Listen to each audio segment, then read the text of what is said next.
The flames danced against the darkened Appalachian sky, licking the frigid air of late autumn 1783.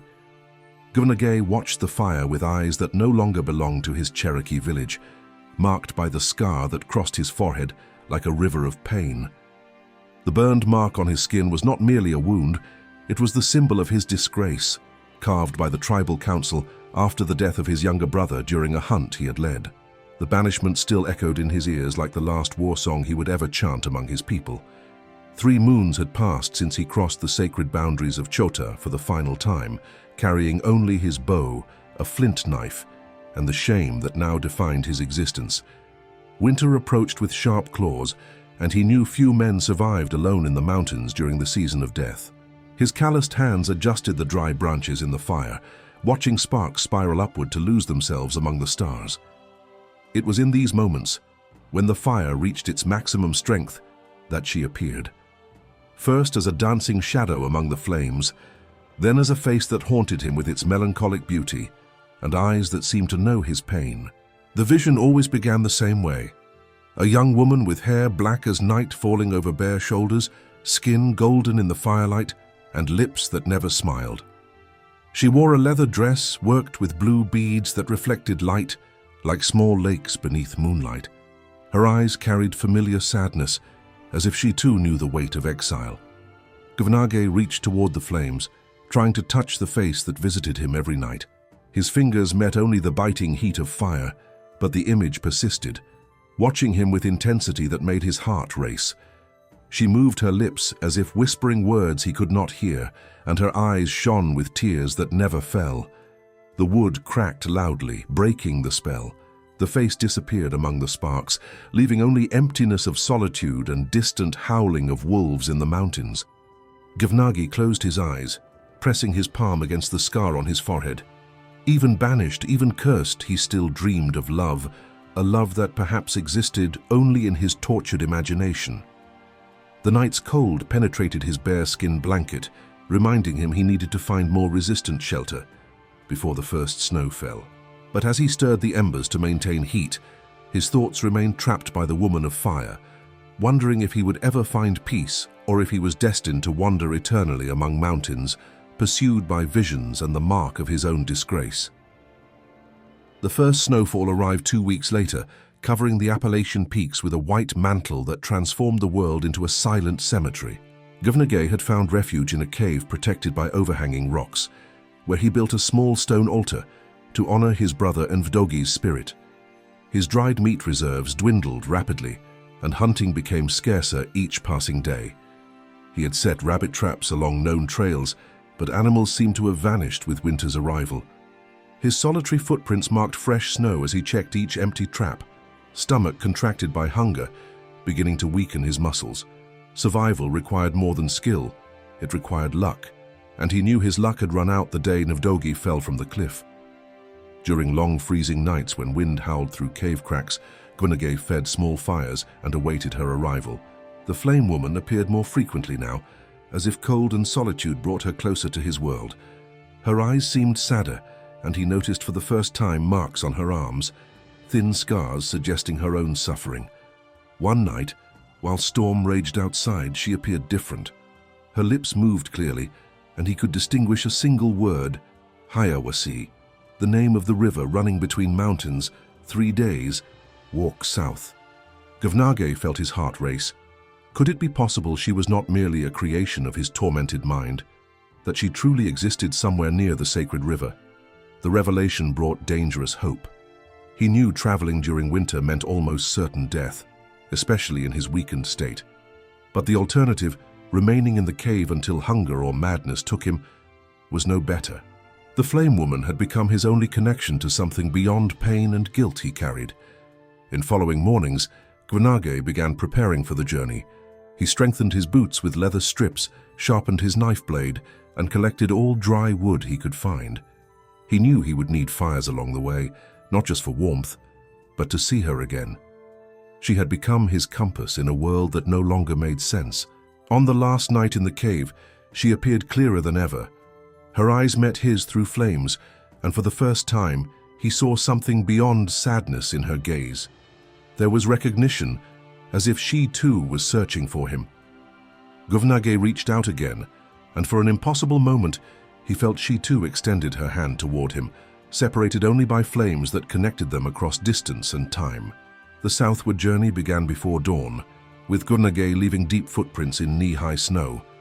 He carried minimal burden: his bow, quiver with 12 arrows, knife, flint, and a small pouch of nuts saved as last resort. Cold cut his exposed skin like blades, but he maintained steady pace, stopping only to rest when legs trembled with exhaustion. On the first day, he managed to kill a squirrel that ventured too far from its burrow. The lean meat barely sustained his strength, but was enough to continue. As he ate in silence, he observed snow-covered mountains stretching infinitely in all directions. There were no signs of other humans, only vast white silence that swallowed even the sound of his footsteps. When darkness fell, he found shelter under rocky outcrop and lit small fire with dry branches collected during the walk. His trembling hands struggled with flint until spark finally caught dry fiber. Flames grew slowly, and with them came hope of seeing her again. She appeared earlier than usual, emerging from fire like goddess born from embers. This time, Guvnage noticed details he had missed before: silver bracelet on her wrist, small scar on left cheek, and something in her eyes suggesting she too was traveling, also alone. Her lips moved again, and he could distinguish more words: "Follow me." Guvnage's heart beat faster. She was not just appearing in flames, she was guiding him, calling him to destiny he did not yet fully understand. He nodded to the vision and saw something he had never seen before: shy smile that completely transformed her face. Sadness remained, but there was something more: promise that his solitude might end. Fire began to diminish, and with it the woman's image. But before disappearing completely, she raised her hand and pointed south toward Hiawassee River. Guvnage understood she was not just in his dreams, she was somewhere real, waiting, perhaps searching for him as he searched for her. He spent the night feeding small flames, hoping she would return, but wood ran out and he was forced to let fire die. Cold penetrated his bones, but his heart was warmer than it had been in months. For first time since banishment, he had purpose beyond mere survival. He had someone to find, even though he didn't know her name or story. The second day brought blizzard that transformed the world into merciless white whirlwind. Guvnage could barely see meters ahead, forced to orient by terrain slope and winds blowing from north. His footprints erased as soon as made, and he knew if he lost direction, he would never find the path back. Hunger was now constant companion, gnawing his stomach with sharp teeth. He had eaten last nuts previous morning, and hunting attempts during storm proved useless. Snow penetrated his boots, freezing feet until he could barely feel them.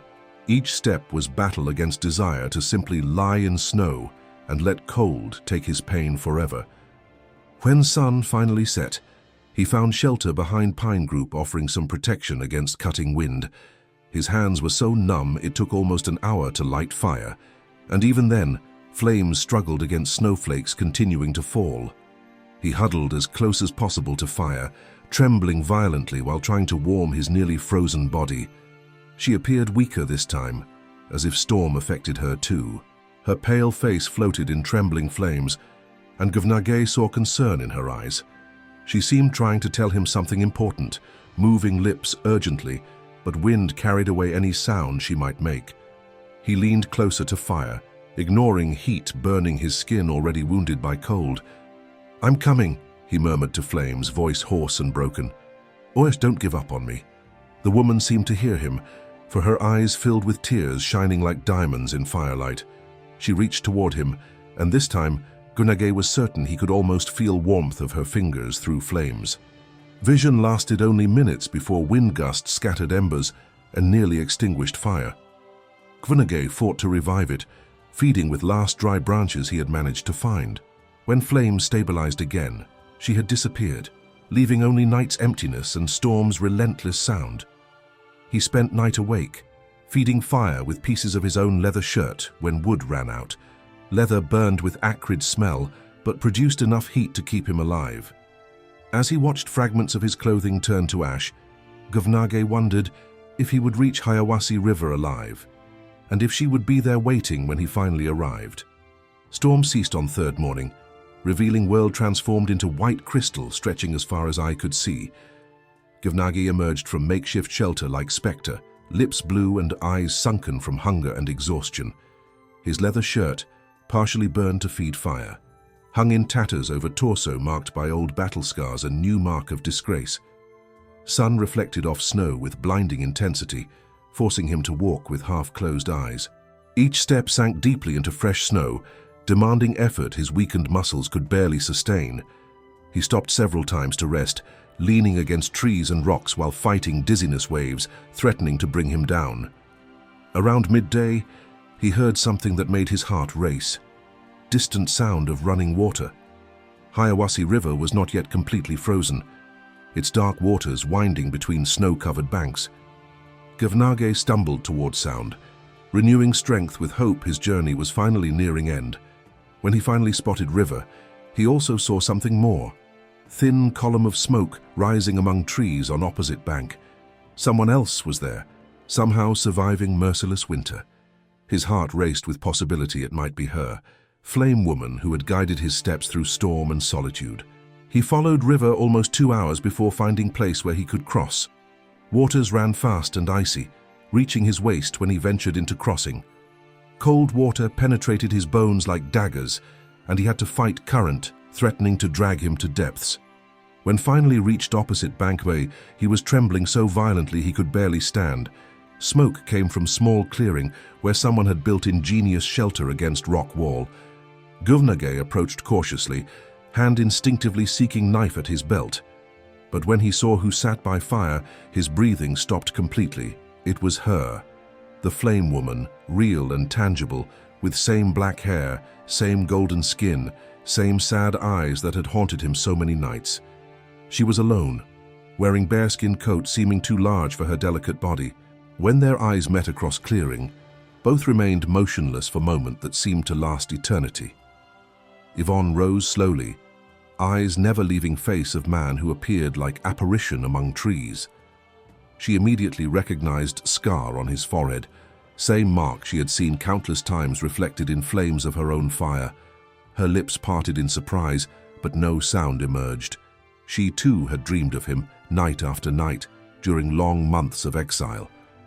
Givnagi took hesitant step toward clearing, legs trembling not just from cold but from disbelief she truly existed. Yvonne was even more beautiful than in his visions, but he could see same marks of suffering he carried, thinness speaking of hunger, scars on arms suggesting self-punishment, something in her eyes mirroring his own pain.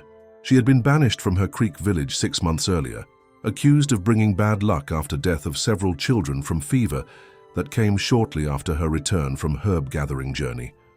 Like him, she carried mark of guilt for death she could not prevent. Like him, she had been forced to wander alone through mountains, surviving on what she could hunt and gather.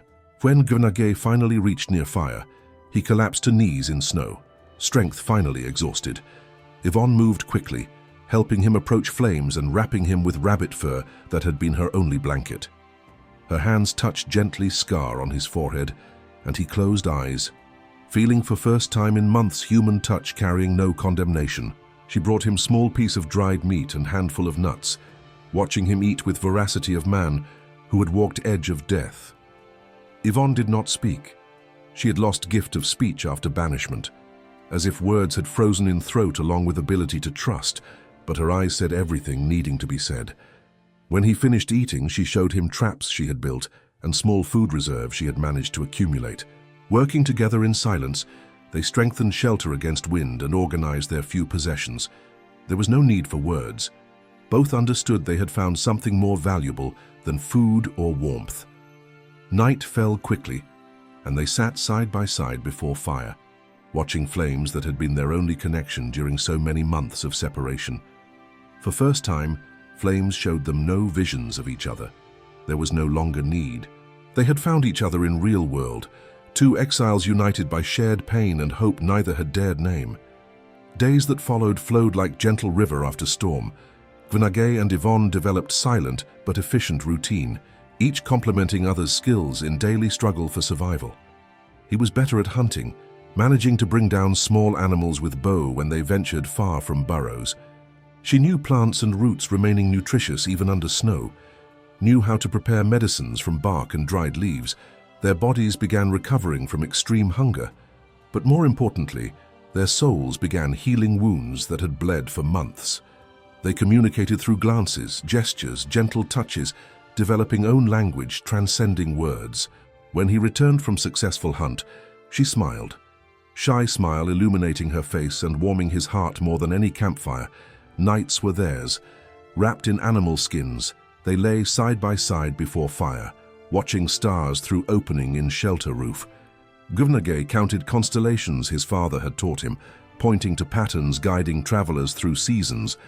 Yvonne responded by drawing symbols in snow with fingers, showing him signs her Creek grandmother had taught her to read nature's omens. One morning, while checking traps, they found fresh footprints in snow, footprints of men wearing Cherokee moccasins. Guvnagay felt blood freeze in veins. Scouts from his former tribe sometimes patrolled these lands during winter, checking for intruders or illegal hunters. If they found him, they would not only kill him for violating banishment but might also harm Yvonne. They spent rest of day erasing evidence of their presence, scattering fire ashes and covering footprints with fresh snow. Guvnagay knew they would need to move further south, beyond reach of Cherokee patrols. Yvonne understood without words, and they began preparing few belongings for another journey. On last night in their shelter, they made love for first time. There were no words of passion or eternal promises, only desperate need of two wounded hearts finding solace in each other. Their bodies united with delicacy of those knowing pain and urgency of those knowing time might be short. They moved like dancers in ancient ritual, each caress a prayer, each kiss silent promise. When dawn came, they were different. They were no longer two lonely exiles, but two halves of whole that had found completeness. Guvnagay looked at Yvonne as she carefully folded their furs and saw not just woman he loved, but mother of children they might have, companion who would share his life until end. She met his gaze and smiled, and he knew she saw same future reflected in his eyes. Spring arrived 3 months later, finding Guvnagay and Yvonne in cabin they had built in depths of Blue Ridge Mountains, far from trade routes and tribal territories. They had worked side by side throughout winter, felling trees, chinking walls with moss and clay, creating true home where they could live their lives away from world's judgments. Yvonne carried child in her womb, living proof that love had flourished even in absolute desolation. Her hands moved frequently to rounded belly, and Guvnagay often found her humming silent songs to child growing within her. He had begun carving small wooden toys, preparing to be father in a way he had never imagined possible. They had developed rich and full life despite its simplicity. Guvnagay hunted and fished in nearby stream, while Yvonne cultivated small garden where she planted corn, beans and squash, 3 sacred sisters sustaining life. Their afternoons were spent preparing skins, making baskets, strengthening their house against storms yet to come. One late spring afternoon, while Yvonne rested in shade of oak tree, Guvnagay saw smoke rising in distance. His heart tightened with fear. Smoke meant people, and people meant danger for 2 exiles who had found peace away from their tribes.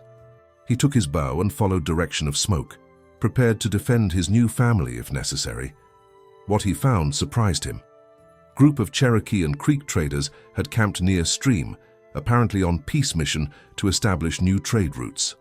Among them, Guvnagay recognized Sola, old friend who had been one of few not to vote for his banishment. Sola saw him emerge from trees and stopped, eyes widening with surprise and something seeming like relief. Conversation was brief and full of meaning. Sola explained tribes were changing, that old hatreds were giving way to new needs for survival, facing pressure from white settlers. There was room for people like Guvnagay and Yvonne, exiles who had found path between worlds, who could serve as intermediaries in time of great changes. When Guvnagay returned to cabin, he found Yvonne sitting before small fire, hands protecting belly as she watched flames. She raised eyes to him, and in her gaze he saw silent question. He knelt beside her, taking her hands in his, and for first time in almost a year, spoke, "We can choose, we can return, or we can stay." But whatever our choice, and we'll make it together." Yvonne smiled, and her voice, hoarse from long silence, whispered her first word since banishment. Together. They kissed before fire that had been their first connection, knowing they had found something more valuable than their tribe's acceptance. They had found love born in pain and bloomed in hope, love that would last forever, no matter which path they chose to walk. Child kicked in Yvonne's womb. As if agreeing with parents' decision, Gwenage placed hand over her belly, feeling life they had created together. They had been marked by curse and banished, but they had found each other in flames of solitude and built new life upon ashes of their former existences. Their love was their redemption, and their family would be their legacy, proof that even in darkest times, human heart can find hope and create beauty. If you like this story, leave a like and subscribe to our channel so you don't miss the next stories.